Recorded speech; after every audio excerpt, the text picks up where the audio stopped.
아멘.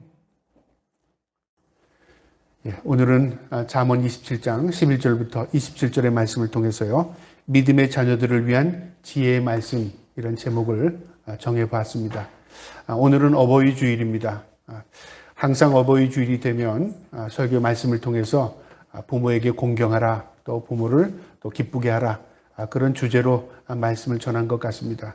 그러나 성경은 자녀의 입장에서 부모에게 잘하는 것도 있지만요, 또 부모의 입장에서 자녀에게 잘해야 하는 것도 있습니다. 그래서 자녀를 섭섭하게 하지 마라, 노하게 하지 말라는 말씀도 있습니다.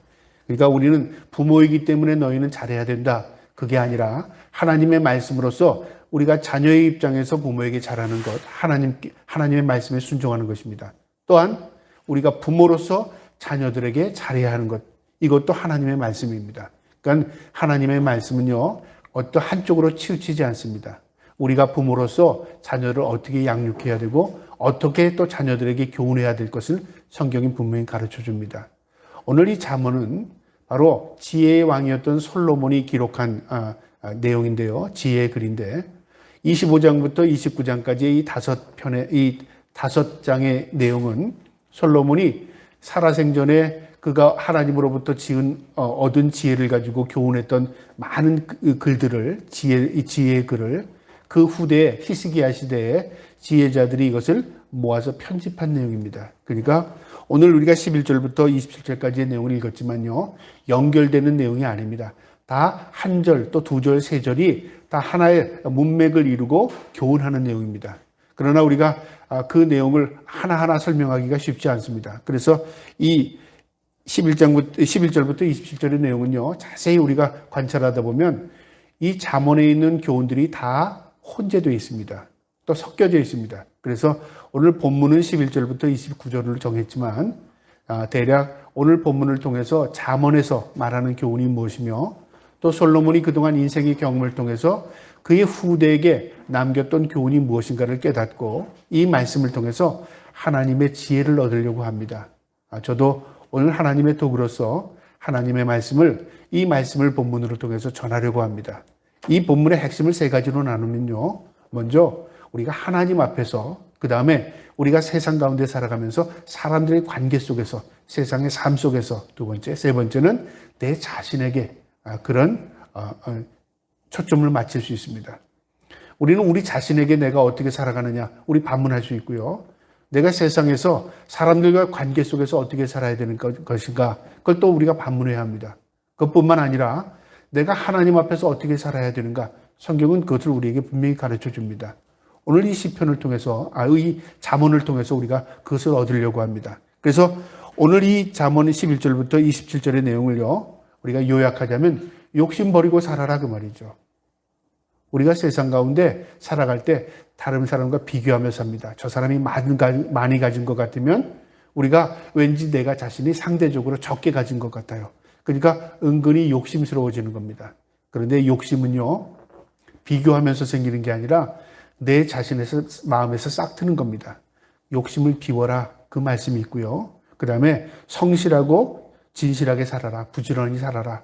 그러니까 세상 가운데 다른 사람 보면서 저 사람은 저렇게 사는데 비교하지 말고 내 자신이 부지런하고 그 다음에 성실하게 살아라, 그 내용이고요. 그 다음에 또 하나는 지혜롭게 살아라, 그 말입니다. 지혜롭게. 하나님 앞에서. 우리가 세상에서 지혜롭다는 말은 머리 굴리는 것으로 생각하잖아요. 또 지혜로운 것은 지식적인 것으로 생각합니다. 그래서 성경이 말하는 지혜는 그게 아닙니다. 성경이 말하는 지혜는요, 물론 하나님께서 우리에게 지혜롭게 하십니다. 또 우리가 성경은 우리에게 지혜롭게 해주십니다. 또 우리가 하나님을 의식하고 살면요, 우리가 지혜로운 삶을 살 수 있습니다. 그러니까 지혜롭게 살라, 하나님을 의식하고 살라, 그 말이기도 합니다. 오늘 그 관점에서 이 말씀을 보려고 합니다. 먼저 오늘 11절의 말씀을 보면 내 아들아 지혜를 얻고 내 마음을 기쁘게 하라. 그리하면 나를 비방하는 자에게 내가 대답할 수 있으리라. 지금 이 솔로몬은 하나님께 받은 지혜를 가지고요, 자녀들에게, 후대에게 내 마음을 기쁘게 하랍니다. 여러분, 부모님이 자식 때문에 기뻐할 수 있는 게 뭘까요? 부모가 자식이 나에게 잘해줘서요, 좋은 것을 사줘서요, 어떤 것을 대해줘서요, 그것은 일시적인 것입니다. 그런데 진정으로 자식이 부모에게 잘하는 건 뭐냐면요. 부모의 마음에 흡족하게 살아가는 겁니다. 그러니까 내게 잘하는 것이 아니라 그가 인생을 잘 살아갈 때 부모는요. 눈을 감아도 기쁠 겁니다. 그래 됐구나. 네가 이제 잘 사는구나. 네가 이제 네 스스로 지혜롭게 살아가구나. 얼마나 기쁘겠습니까? 다른 사람이 나를 비방할지라도 자식이 잘 되면 또 자식이 성실하게 살아가면 그 부모에 대해 비방할 게 없습니다. 자식을 봐. 그렇게 말할 수 있잖아요. 그런데 반대로 그 부모는 성실하게 살아갔는데 자식이 형편없이 살아가요. 그러면 저 자식들 봐라. 그 부모가 어떻게 돼요? 부끄럽지 않습니까? 지금 솔로몬이 그런 관점에서 이야기하는 겁니다.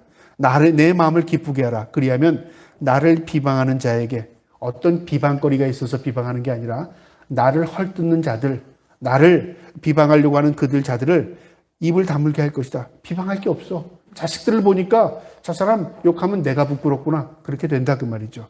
그러면서 이제 이렇게 교훈합니다. 12절에요. 슬기로운 자는 재앙을 보면 숨어 피하여도 어리석은 자들은 나가다가 해를 받느니라. 한마디로 말하면요. 슬기롭고 지혜롭게 살랍니다. 그거의 한 가지가 뭐냐면 재앙을 피해 삼아라 그 말이죠. 재앙. 우리 인생을 살아가다 보면요. 내가 원ton 원치 않던 모두가 화를 당하는 또 재앙이 옵니다. 그래서 우리는 그거에 대해서 또 넘어지기도 하고요. 절망하기도 합니다. 그래서 우리가 그걸 고난이라고 말하잖아요.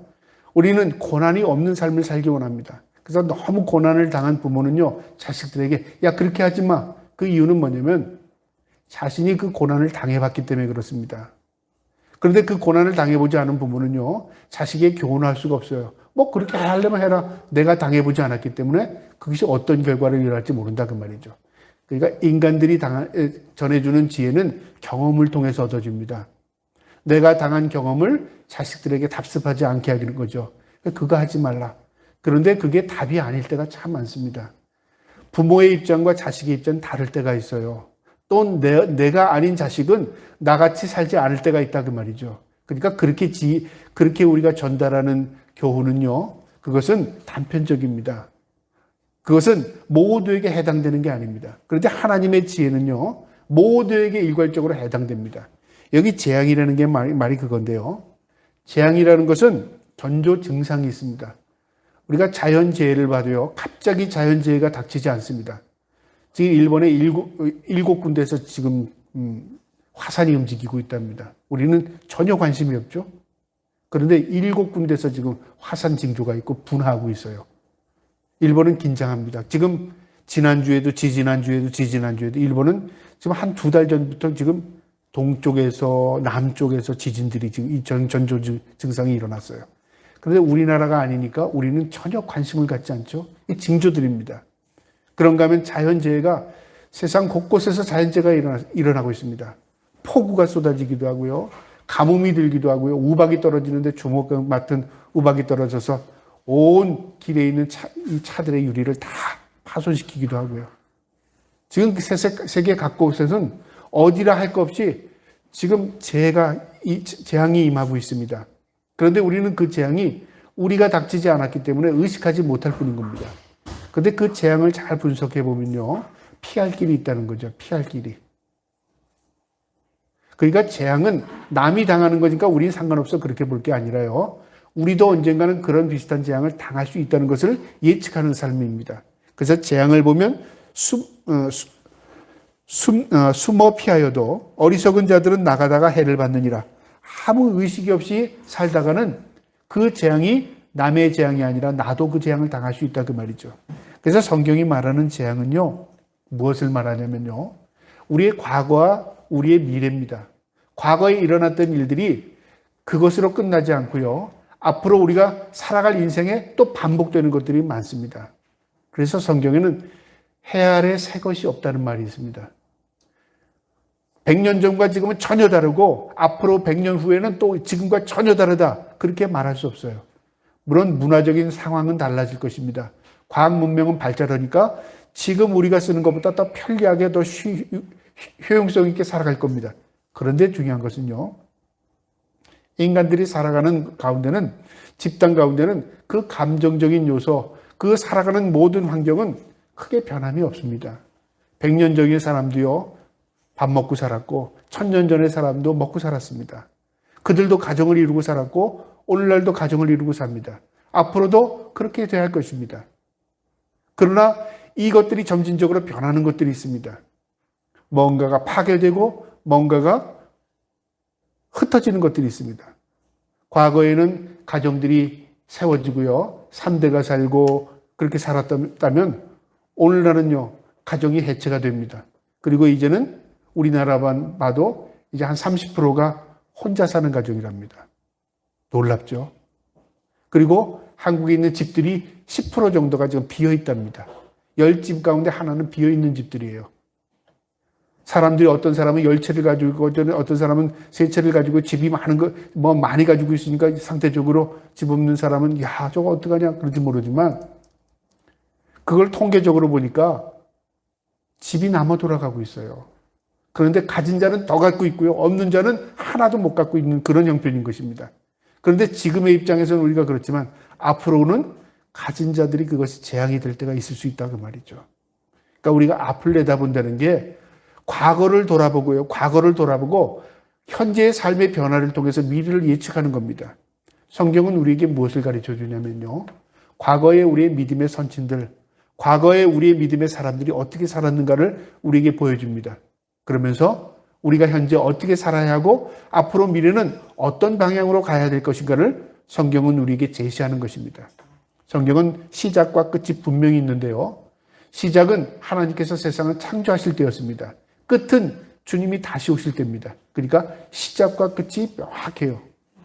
세상에 어떤 종교도 시작과 끝을 이렇게 명확하게 우리에게 제시하는 종교는 없습니다. 그런데 이 끝에 징조까지도 가르쳐줘요. 갑자기 끝이 온다 그렇게 하잖아요. 성경은 뭐라고 우리에게 가르쳐주냐면요. 끝의 징조에는 뭐가 있냐면 사랑이 식어진답니다. 징조입니다. 사람들이 이제 사랑하지 않아요. 그리고 사랑이 왜곡돼요. 그리고 그것이 사랑이 아닌데 사랑이라고 생각해요. 남자가 남자를, 여자가 여자를, 그리고 집단이 개인을, 개인이 집단을. 이 이상한 형상을 가지고 사랑이라는 입으로 그것을 불리게 된다는 거죠. 그 말입니다. 그 다음에 가치가 혼돈됩니다. 과거에는 가치가 일반화되었습니다. 내가 중요하다면 다른 사람도 중요했어요. 그런데 이제는 가치의 혼돈이 왔어요. 내게는 굉장히 중요한데 다른 사람은 저건 뭘 저렇게 중요하게 생각하지? 또 어떤 사람이 중요하다고 생각하는데 다른 집단에서는 중요한 게 뭔지는 모르겠어요. 가치의 혼돈이 옵니다. 이것은요, 어떤 물질만이 아닙니다. 소유에 대해서 가치의 혼돈이 오게 됩니다. 그 다음에 또 뭐가 올까요? 가정이 해체됩니다. 그래서 점점 나눠집니다. 이제 벽이 생깁니다. 그래서 이제는 사람이 인구가 많아져도 서로 가까이 하지 않으려고 그래요.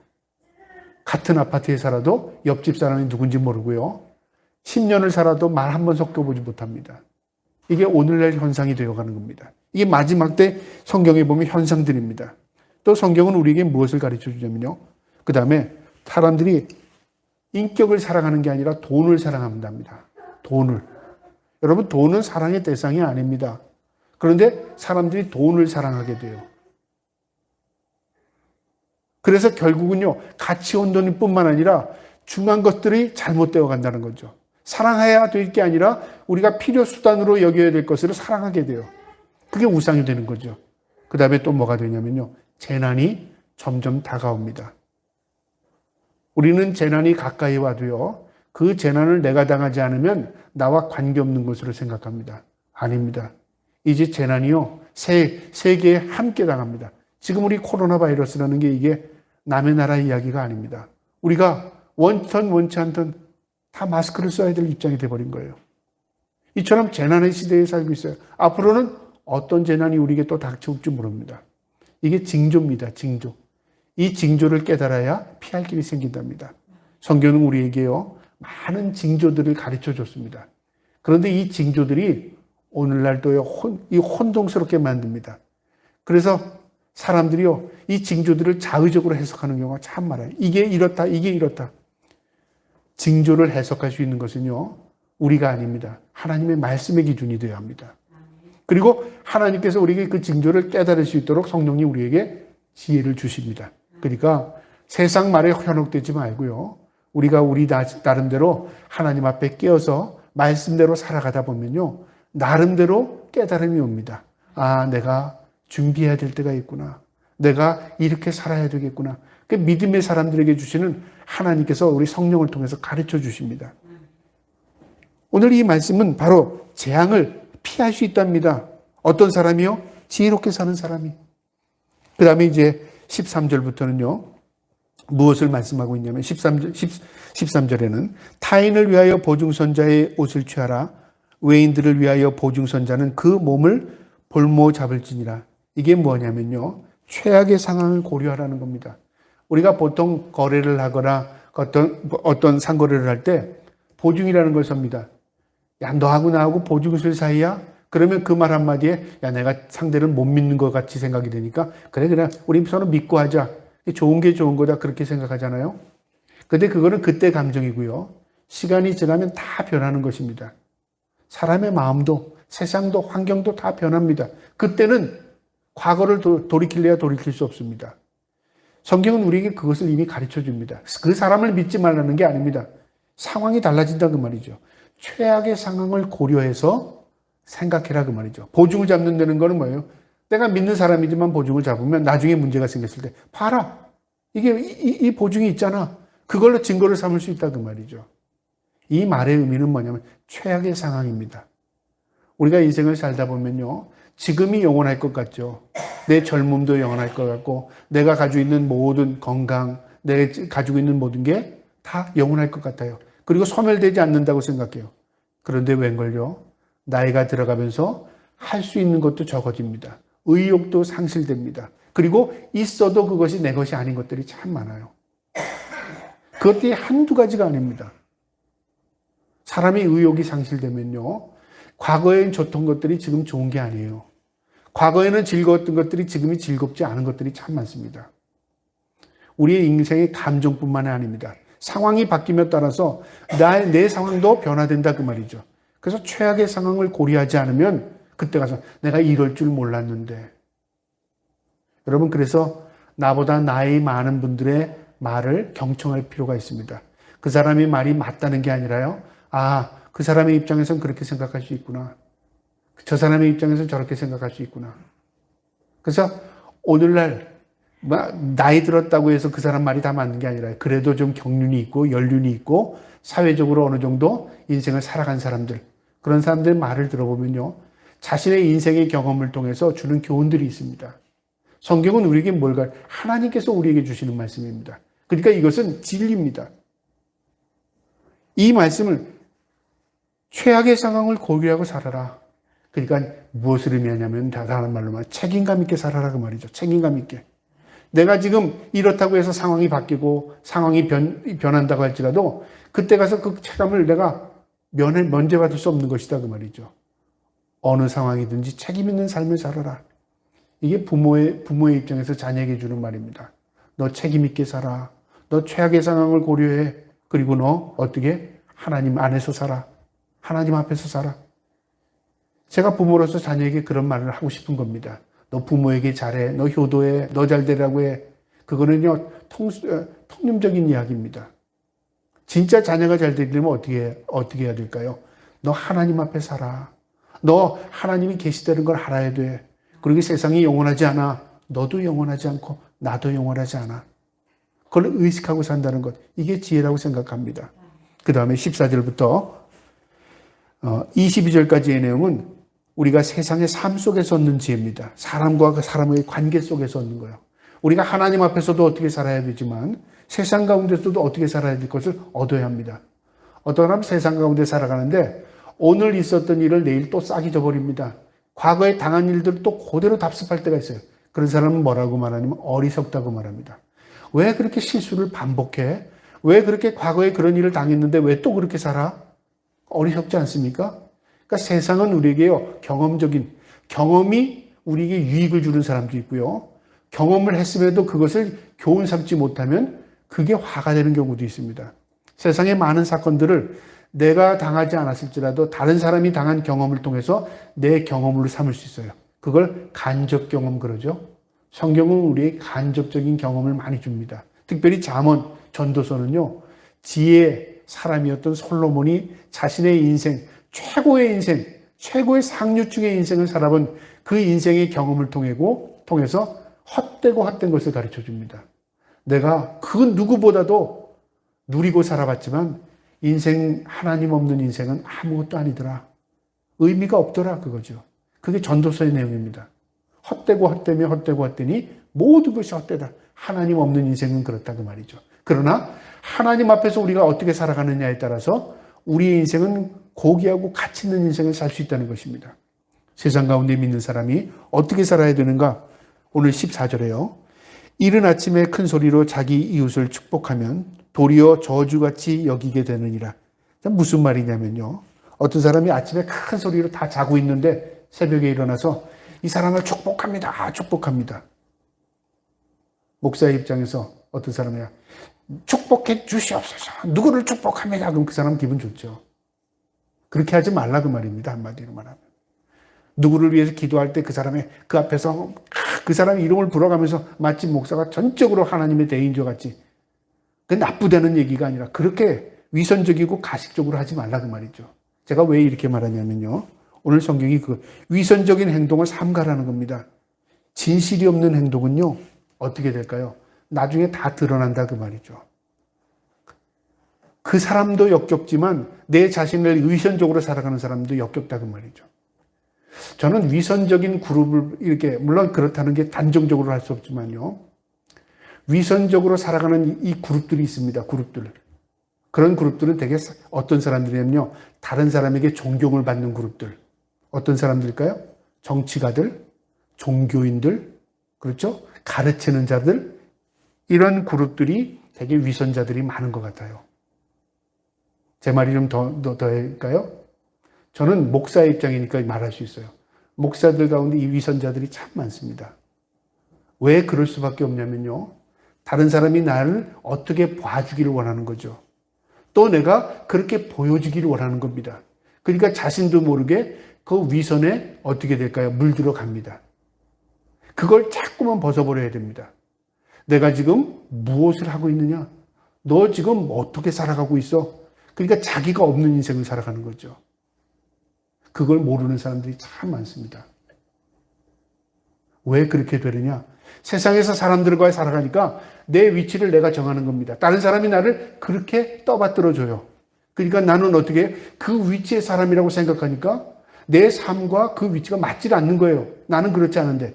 그러다 보니까 어떻게 해요? 이중적인 삶을 되죠. 다른 사람에게 내가 그렇게 보여지길 원합니다. 위선자가 될 수밖에 없는 거예요. 정치가도 그렇죠. 종교인들도 그렇죠. 그 다음에 다른 사람에게 존경받고 가르치는 사람도 그렇잖아요.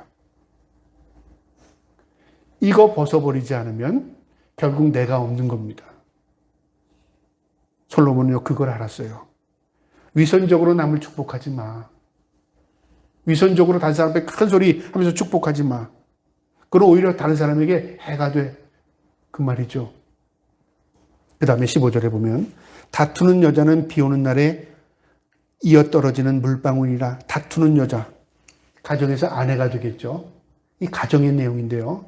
왜 남자 얘기는 안 하고 아내 얘기할까요? 다른 곳에선 아비드랄 얘기도 있습니다. 그런데 이 솔로몬이 경험한 것은 보니까 여자들이 가정을 통해서요.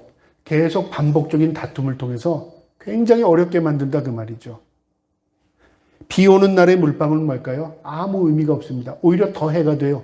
비 오는 날은 물을 막아야 되는데 비 오는 날에 물방울이 또 떠드니까 거기다 또 가중되는 거죠. 고통을 더 가중을 시키는 거예요. 여러분 우리가 다툼이라는 게 하지 말아야 되는가 해야 되는 게 그게 문제가 아닙니다. 다툼이라는 게 잘 다투어서요. 문제를 해결하게 되면 다시는 그 상태의 다툼을 하지 않습니다. 그런데 반복적인 다툼을 일으키는 경우가 있어요. 그건 어떤 경우일까요? 반복적으로 그걸 행하는 거죠. 그거에 조심해야 될 게 여자들입니다. 여자를 무시해서 그런 게 아니라요. 여자들은 감정적으로 예민하기 때문에 어떤 얘기를 하면 지난번에도 또 그랬잖아. 과거를 계속 들춰냅니다. 그 다음에 또 지난번에도 그랬잖아. 지금 하는 얘기를 그대로 하면 되는데 그걸 과거를 계속 들춰내는 겁니다. 너 지난번에도 그랬잖아. 당신 지난번에도 그랬잖아. 그러면 어떻게 될까요? 과거와 현재를 연결하고 있는 거예요. 미래는 그걸 단절될까요? 아닙니다. 또 연결합니다. 그러면 어떻게 될까요? 그 다툼을 피하는 길은 그 장소를 피하는 거고 그 사람을 피하게 되는 겁니다. 부부 간의 대화가 단절된 경우가 참 많습니다. 부모와 자식 간의 대화가 단절된 경우가 참 많습니다. 왜 가장 가까워야 하는데 왜 가장 대화를 하지 않을까요? 좋을 때는 좋은 것 같은데 과거가 잔재상이 살아있는 거예요. 지난번에 저랬기 때문에 내가 그거 하지 않아야지. 그러니까 하지 않으니까 좋은 것 같죠. 그게 아닙니다. 인간이 생존 기술이 생겨버리는 거죠. 그래서 결국은 가정이 어느 순간에 금이 가기 시작하는 겁니다. 중요한 게 뭐냐면 다툼이라는 것 계속 반복적으로 이루어다 보면 어떤 문제가 생기냐면 금이 간다 그 말입니다. 16절에 보세요. 그를 제어하기가 바람을 제어하는 것 같고 이 다툼을 일으키는 여자는 바람을 제어하는 것 같다. 누구도 제어할 수 없다 그 말이죠. 오른손으로 기름을 움키는 것 같다. 무의미하다 그 말이죠. 오른손으로 기름을 움키면 기름은 다 사이로 빠져나갑니다. 그래서 우리가 가정을 세우는 거지요. 각자의 역할이 있습니다. 남편은 남편대로의 가정을 세우기 위해서 밖에 나가서 일을 하고 또 밖에서 수고를 하고 돌아오잖아요. 가정을 세우는 것이 가정의 문제입니다. 아내가 가정을 세워나가야 돼요. 그래서 가정은 쉼이 있는 곳이 돼야 돼요. 가정은 위로가 있는 것이 돼야 돼요. 가족은 격려가 있는 것이 돼야 돼요. 그 역할을 아내가 해줘야 돼요. 왜 나만 그래야 돼? 여러분, 나만 그래야 되는 게 아니라 하나님께서 아내들에게 그런 역할을 주신 겁니다. 그래서 가정이 잘 세워져 가는 가정을 보면 아내의 역할을 잘하고 있구나. 가정이 저 사람 행복한 것 같은데 시간이 지나서 가정이 좀 금이 가는 것 보면 저 가정에 다툼이 많구나. 그걸 깨닫게 되는 겁니다. 그래서 우리가 가정을 세워나가는 건 하나님의 뜻입니다. 사탄은 어떻게든 가정과 교회를 파괴하는 것이죠. 이처럼 대립가는 관계가요. 하나님과 사탄이 직접 부딪히지 않습니다. 그렇게 할 수도 없습니다. 사탄은. 그래서 하나님이 사랑하는 하나님의 사랑의 대상을 파괴하는 게 사탄입니다. 그래서 우리가 다툼이 일어나기 전에 무엇에 깨닫고 그것을 멈출 줄 알아야 되는 게 그게 지혜입니다. 우리가 가정의 주인이 하나님이라고 하잖아요. 내게 맞춰서 행복하려고 하면 안 됩니다. 아내는 아내 입장에서 남편도 내게 맞춰줘, 아이들도 다 내게 맞춰주면 내가 행복할 것 같죠? 그 다음에 또 욕심이 생깁니다. 그것으로 결코 행복하지 않습니다. 행복은 누구에게 맞춰줘야 되냐면 우리 가정의 주인 되신 하나님께 맞춰야 합니다. 남편도 하나님 앞에서, 아내도 하나님 앞에서, 자녀들도 하나님 앞에 살아갈 수 있도록 그렇게 가정을 세워나가는 것입니다. 그래야 가정이 온전히 설 수 있는 것입니다. 그 다음에요. 17절에 철이 철을 날카롭게 하는 것 같이 사람이 그의 친구의 얼굴을 빛나게 하느니라. 여기 철이 철은 쇠가 쇠를 날카롭게 한다. 당연하죠. 사람으로 보면 친구가 친구의 얼굴을 빛나게 한답니다. 그러니까 여기서 말하는 의미는 무엇을 의미하냐면요. 서로가 서로에게 선한 도구가 될 수 있도록 힘쓰라 그 말이죠. 내가 상대에게도 좋은 역할을 하면 상대도 내게 좋은 역할을 하게 되는 거죠. 이거는 가정에서의 문제가 뿐만 아니라 사회에서도 그래요. 내가 좋은 친구가 돼주면요. 상대도 나에게 언젠가는 좋은 모습으로 다가오게 됩니다. 그런데 우리는 저 사람이 나에게 저러니까 나는 당연하다고 생각하면 결코 내 주위에 좋은 사람이 있을 수가 없습니다. 믿음의 문제도 그래요. 내가 좋은 믿음의 사람이 되어서 그를 위해 기도해주고 그를 위해서 함께 해주면 언젠가는 그가 믿음의 성숙을 이루어 그도 남을 위해서 기도하고 남을 위해서 동력을 이룰 수 있는 사람이 되는 겁니다. 이처럼 철이 철을 날카롭게 하는 것 같이 사람이 친구의 얼굴을 빛나게 한답니다. 저와 여러분이 우리의 이웃들에게, 우리의 가정에게 좋은 도구, 좋은 상대에게 좋은 역할을 감당할 수 있기를 주님의 이름으로 축복합니다. 그 다음에 18절에요. 무화과 나무를 지키는 자는 그 과실을 먹고 자기 주인에게 시중드는 자는 영화를 얻느니라. 무엇을 말하냐면요. 맡겨진 일에 성실하게 살아라 그 말이죠. 맡겨진 일에. 우리가 오늘날 교육에서 성실을 가르치지 않는 것 같아요. 우리 과거에 학교 다닐 때 각 학교의 그분들이 성실하게, 정직하게, 진실하게 이런 말이 참 많았습니다. 그런데 오늘날 학교 가니까 그런 교훈들이 많이 사라진 것 같아요. 성실하게는 뭘까? 성실하게. 내가 현재 맡겨진 일에 최선을 다하는 겁니다. 그런데 우리는 성실하지 않아요. 돈 버는 일에 내 이익이 되는 일에, 내가 유리한 일에 신경을 쓰고 살아요. 그러니까 직장생활 하면서도 딴 데 마음을 두고 있고, 또 내가 가정생활을 하면서도 항상 밖에 신경을 쓰고 있고. 여러분, 가장 중요한 일이 뭐라고 그랬죠? 지금 내게 맡겨준 일이 가장 중요한 겁니다. 하나님이 나에게 맡겨준 것입니다. 그리고 하나님께서 내 지금 삶 가운데 함께 하시는 겁니다. 지금이 없으면 미래도 없습니다. 그런데 사람들은요, 미래만 생각하는 것 같아요. 미래만. 왜요? 지금은 내가 힘들어도 미래가 있겠지 생각하고 그걸로만 달려갑니다. 그런데 그때 달려가 보면요, 과거가 없던 사람은 현재가 없어져 버렸어요. 어떻게 할 줄 몰라요. 참 놀라운 겁니다. 여러분, 현재 내가 어떻게 사느냐는요, 앞으로 내가 어떻게 되어질 것인가 예측하는 것입니다. 내가 오늘 하루를 성실하게 살면 미래가 어떻게 되든 하나님께서 그 사람과 함께 해주십니다. 그러니까 하나님은 성실하시다고 말해요. 성실하신 하나님, 진실하신 하나님. 우리가 그 하나님의 성품을 닮아서 우리의 삶 가운데 성실하고 진실하게 살아가면 하나님께서 우리의 삶 가운데 동행해 주실 줄 믿습니다. 자녀들이 그렇게 살아야 된다 그 말이죠. 그 다음에 19절에요. 물에 비치면 얼굴이 서로 같은 것 같이 사람의 마음도 서로 비추느니라. 무슨 말이냐면 다른 사람의 모습을 통해서 자신의 모습을 발견한다 그 말이죠. 여러분, 우리가 물의 얼굴을 비춰보고 거울의 얼굴을 비춰보는 것은 내 모습을 보려고 하잖아요. 그래서 심리학에서 이런 용어, 투사라는 용어가 있어. 투사. 상대방을 통해서 내가 비춰주는데 상대방, 내가 하는 행동이 상대방이 똑같이 하는 줄 몰라요. 내 자식들이 하는 행동이 내 행동인 줄 몰라요. 또 내 행동이 내 부모 행동인 줄 몰라요. 그리고 행하는 거예요. 그러다 어느 순간 내 모습 가운데 부모님의 모습을 발견해요. 내 모습 가운데 내가 가장 싫어하던 사람의 모습이 떠올리게 되는 거예요. 왜 그럴까요? 우리가 비춰보지 못해서 그런 거예요. 그러니까 다른 사람이 실수하는 것, 다른 사람이 내가 보기에 거슬리는 것들을 통해서 나를 발견하는 거예요. 나는 그런 사람 그렇지 않은가? 당신은 그래 그렇게 말하기 쉽잖아요. 그런데 그 말이 나도 그래 라고 내 자신에게 반문해 볼 필요가 있습니다. 그러면 무엇을 깨닫게 됩니까? 아, 저 사람이 가지고 있는 것 모습 가운데 내 모습이 있구나. 그러면 내가 은근히 내 모습을 정정하고 고칠 수가 있어요. 지혜라는 건 그겁니다. 지혜라는 것은 하나님 안에서 내 자신을 돌아보는 거예요. 그런데 우리는 내 관점에서만 사람을 판단하고 정죄하고 바라보려고만 하죠. 사람은 모두가 거울입니다. 우리가 좋은 거울이 되어야 될 때 좋은 사람에게 좋은 것을 비춰줄 수 있는 것입니다. 그래서 어린아이들이요, 가만 모습을 보면 부모님이 하는 행동을 똑같이 합니다. 아이들에게 너 왜 존댓말 안 해? 그 아이를 보면요, 부모님은 절대 존댓말 안 합니다. 야, 너 그렇게 말합니다. 그래서 어릴 때 애들이 말을 배울 때 아이들에게 존댓말하는 이유는요, 아이가 귀에서 존댓말하는 게 아니라 존댓말을 가르치는 겁니다. 그랬어요. 아, 예쁘네요. 잘했어요. 긍정적인 말을 해버리면 이 아이가 은연중에 자기도 존댓말을 먼저 배웁니다.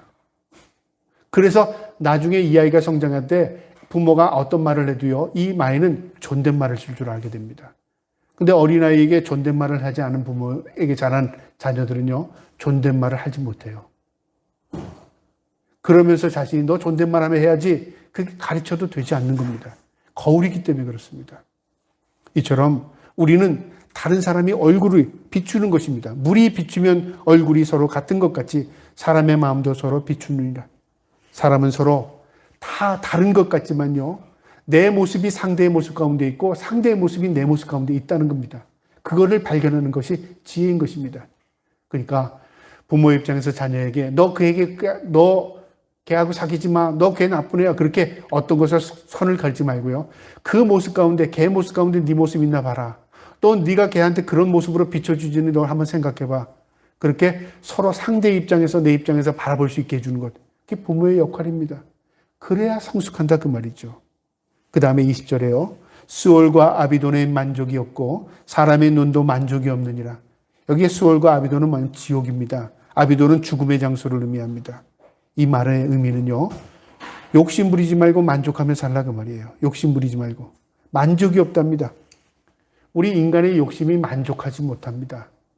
더 가져도요, 만족이 없어요.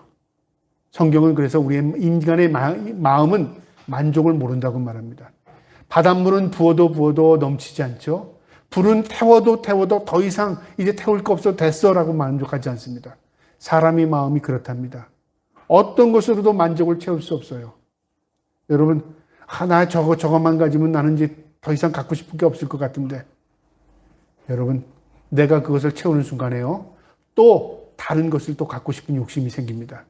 그래서 거꾸로 생각해 보면요, 오히려 만족을 경험할 수 있어요. 그게 뭐냐면요, 요즘에 사람들 가운데 어떤 소수가 이런 운동을 하죠. 미니멀리즘이라고, 미니멀리즘. 비우는 운동을 합니다. 적게 가지고 살자 그 말이죠.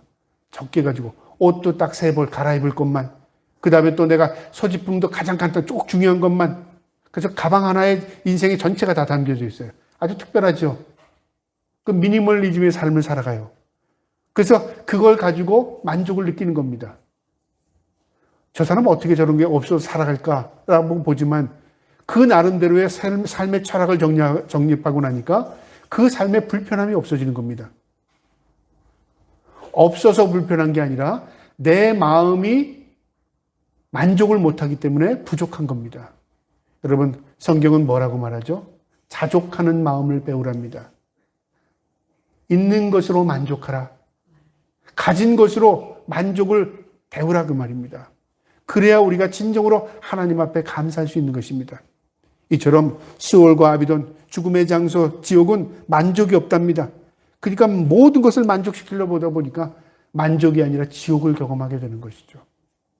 그 다음에 21절에 도가니는 은을, 풀무는 금을, 칭찬은 사람을 단련하느니라. 이것은 무엇을 우리에게 가르쳐 주냐면요, 칭찬을 아끼지 말고 해라. 또한 칭찬 앞에 겸손해라 그 말이죠. 우리가 오늘날 이런 말 하잖아요. 칭찬은 고래도 춤추게 한다는 말이 있어요. 그런 책 제목도 있습니다. 자그마한 칭찬이 사람의 마음을 어떻게 해요? 더 격려해주고 지지해줘요. 우리는 근데 꾸중을 많이 하잖아요. 우리 한국 사람들의 특징 가운데 칭찬이 인색합니다. 잘했어, 잘했어를 잘 안 합니다. 그리고 뭐만 해요? 늘 야단만 칩니다. 그러면 그가 성장할 줄 아는 거죠. 아닙니다. 나이가 어릴수록 칭찬이 필요합니다. 우리가 외롭고 힘들수록 칭찬과 격려가 필요합니다. 그래, 그 정도면 돼. 잘했어. 너 그렇게까지 잘할 필요 없어. 그 정도면 충분해. 얼마나 위로가 되는지 몰라요. 우리 사람은 누구나 말 안 해도 다 잘하고 싶어요. 그런데 잘하는 자에게 더 잘한다고 채찍을 가하면요, 그 다음에 어떻게 될까요? 잘하고 싶은 마음이 생기질 않아요. 이거 잘한다고 무슨 만족이 있는데, 그런데 별거 아닌 것 가지고도 너 그것만 해도 잘한 거야. 격려를 받고 지지를 받게 되면요, 성장하게 됩니다. 아, 내가 잘했구나. 내가 좀 더 열심히 하면 더 잘할 수 있겠구나. 그게 필요해요. 저는 아이들 어릴 때 성적표를 가지고 오면요, 어떨 때는 참 성적이 별로 없어요. 그럼 저는 이렇게 칭찬할 때가 있어요. 야, 그래도 틀린 것보다 맞은 게 더 있네. 맞은 게 몇 개 있네. 예. 그럼 맞은 게 있잖아요. 10개 가운데 한 2개 맞았어도 맞은 거잖아요. 야, 너 이것도 맞췄어. 격려가 되고 지지가 되는 거예요. 우리가 칭찬을 못하는 이유는요, 내 마음이 궁색하고 내 마음이 굳어졌기 때문에 그렇습니다. 칭찬은 그를 격려하고 그를 채우는 일이 합니다. 또 그 칭찬을 받은 사람은요, 겸손해집니다. 오히려 칭찬을 받지 못하고 사는 사람들은 한 번만 칭찬받아도요, 어떻게 교만에 빠지기 쉽습니다. 그래서 자녀를 칭찬하고 격려해주고 지지해주면요, 그 틀림없이 그 칭찬다운 삶을 살아갈 수 있는 것입니다. 이 성경은 우리에게 그걸 가르쳐 줍니다. 도가니는 은은, 푸른 금을, 칭찬은 사람을 단련한답니다. 저와 여러분이 늘 사람에게 또 우리 가족들에게 칭찬하며 살기를 축복합니다. 그 다음에 22절에요. 미련한 자는 곡물과 함께 절구에 넣고 공의로 찌을지라도 그의 미련은 벗겨지지 아니하니리라. 무슨 말이냐면요, 자기 고집, 아집에 사로잡히고 사는 사람은 결국요, 굳어져서 그 어떤 사람도 벗길 수 없다 그 말이죠. 유연한 마음을 가지고 살아라 그 말이죠. 유연한 마음은 어떤 좀 느슨한 마음이죠. 그럴 수 있어. 이거는 인정한다 그게 아니라요, 나도 그럴 수 있어. 또 입장을 바꿔놓으니까 그럴 수도 있겠네. 그러면은 사고가 유연해지고 넓어집니다. 아, 그건 안 돼. 왜 그랬어? 어떻게 그럴 수가 있어? 이건 뭐죠? 내 마음이 굳어졌다는 거죠. 유연한 사람은요, 어떻게 많은 사람을 수용할 수 있습니다. 그런데 굳어진 마음은요, 강팍한 마음은 그 주위에 사람을 함께 할 수 없습니다. 성경은 모든 것을 인정해라는 말이 아닙니다. 네가 상대의 입장에서 한번 생각해보고 유연성을 가지고 생각해봐라. 우리가 유연하다는 게 뭘까? 하나님은 나를 어떻게 보실까? 내 입장에서 저 사람이 저런데 하나님은 저 사람을 어떻게 보실까? 관점을 달리하면요, 유연성이 생깁니다. 성경은 우리에게 그거 가르쳐줘요. 유연한 것. 좀 더 폭넓게 생각하고 유연한, 좀 느슨한 마음을 가지고 생각해라. 너무 내 관점 고집을 가지고 생각하다 보면요, 나도 모르게 굳어집니다. 저와 여러분이 하나님의 은혜를 입은 자들로서 늘 하나님의 은혜 가운데 좀 여유로운 마음을 가지고 살기를 축복합니다. 그 다음에요, 23절 보면 23절, 이 23절부터 이제 27절까지의 내용은 내 자신에게 하는 얘기입니다. 성실하고 부지런하게 살라는 겁니다. 내 자신에게. 23절에 내 양떼의 형편을 부지런히 살피며 내 소떼에게 마음을 두라. 양떼, 소떼, 목동은 양떼, 소떼를 맡겨줬잖아요. 그러니까 부지런히 관심을 집중하고 살라 그 말이죠. 양떼, 소떼를 맡겨준 이 목동이 양떼, 소떼에게 마음을 두지 않으면 이리가 와도 모릅니다. 낮잠 자고 있거나 딴 일하거나 딴 데 관심을 가지고 있으면 그 일에 화를 입는 거죠. 내게 맡겨준 일에 어떻게 최선을 다하고 내 맡겨진 일에 집중해라 그 말이죠. 세상의 모든 것들은요, 하나님의 관점에서 보면 우리에게 다 맡겨준 겁니다. 내 생명을 맡겨주셨죠. 그 다음에 내 가족을 맡겨주셨죠. 그 다음에 내게 일을 맡겨주셨습니다. 내게 하나님께서 할 수 있도록 재능을 주시고 그 일을 통해서 하나님 맡겨주신 거예요. 하나님께서 나에게 맡겨주신 거예요. 그걸 내가 관심을 갖지 않고 다른 일에만 관심을 갖다 보면 하나님의 관점과 우리에게 빗나갈 때가 있어요. 아, 난 저 일을 하고 싶은데, 난 저 사람처럼 되고 싶은데, 나는 저기에 있고 관심이 있는데 마음을 딴 데 두고 살아요. 어떻게 될까요? 세월만 허비하게 됩니다. 진짜 중요한 것이 지금 현재에 내가 가지고 있는 건데 그 중요한 것을 다 잊어버리고 딴 데 마음 두고 살아요. 인생 허비하게 되고요. 10년, 20년 후딱 지나갑니다. 내가 뭐 하고 살았지? 그런 사람들이 얼마나 많은지 몰라요. 사탄은 우리의 무엇을 뺐냐면요, 제일 1차적으로 마음을 뺐습니다. 여러분, 오늘날 우리가 가상화폐라는 게 제가 몇 번 설교에서 말씀드렸지만요, 그것이 벌고 안 벌고의 문제가 아니라 마음이 뺏깁니다. 마음이 뺏기는 건 영혼이 뺏기는 것이고요, 영혼이 뺏기는 것은 세월이 허송스러워 보이는 것이고요, 그게 몇 천 배, 몇만 배 벌었을지라도 그것은 내 노력으로 번 게 아닙니다. 그건 헛된 것입니다. 그것이 내 수중에 들어와서 내가 쓸 수 있는 것이 돼도 그 인생은 헛된 인생이 되는 겁니다.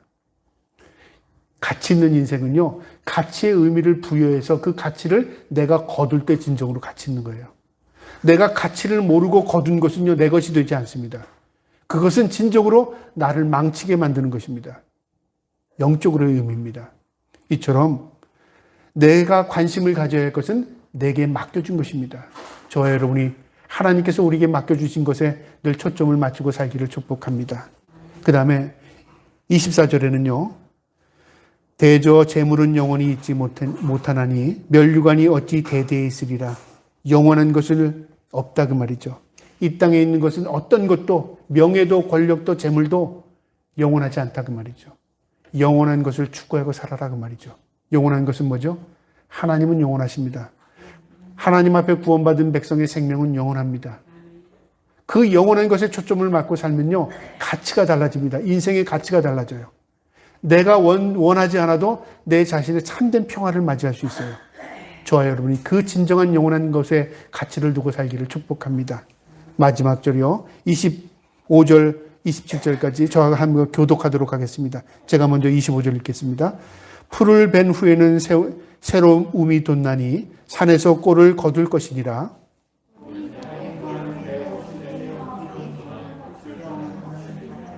함께 읽겠습니다. 염소의 젖은 넉넉하여 너와 내 집의 음식이 되며 내 여종의 먹을 것이 되느니라. 무슨 말이냐면 성실하게 사는 자에게 하나님이 은혜를 베풀어 주신다고 말이죠. 내가 염소를 키우면 염소의 젖을 먹게 되고요. 내가 심은 것이 있으면 그 밭에서 거두게 되고, 내가 또 그것이 내게 음식이 돼서 내 삶이 된다 그 말이죠. 다 내가 한 것입니다. 내가 노력하고 내가 수고한 것, 내가 거둡니다. 근데 그 거둔다는 걸 은혜라는 것이죠. 우리가 성경에서의 은혜가 하늘에서 뚝 떨어지는 줄 알아요. 은혜는요, 이미 우리에게 하나님께서 함께 하십니다. 내가 어떻게 살아가느냐에 따라서 그게 은혜가 될 수도 있고 그게 화가 될 수도 있습니다. 그래서 정도를 걸어가는 게 은혜입니다. 내가 올바르게 사는 게 은혜입니다. 내가 하나님과 동행하는 게 은혜입니다. 그 은혜는 내가 오늘도 은혜를 경험하게 되면요, 그 은혜의 삶을 살아갈 수 있는 힘이 생기는 거예요. 그게 하나님 앞에 축복입니다. 저와 여러분에게 있어서 당연하게 생각하는 게 은혜가 되기를 축복합니다. 그리고 우리가 날마다 거두는 것, 그게 진정한 은혜가 되기를 원합니다. 하나님은요, 우리가 정상적인 삶을 통해서 은혜를 경험하기 원하고요, 은혜 위에 은혜를 더 넘치게 주십니다. 저와 여러분이 오늘 어버이 주일을 맞이해서 하나님의 말씀이 우리의 아버지, 우리 부모님에게 우리에게 주시는 말씀이라고 생각하고 우리의 마음에 새기며 살 수 있기를 주님의 이름으로 축복합니다. 아멘.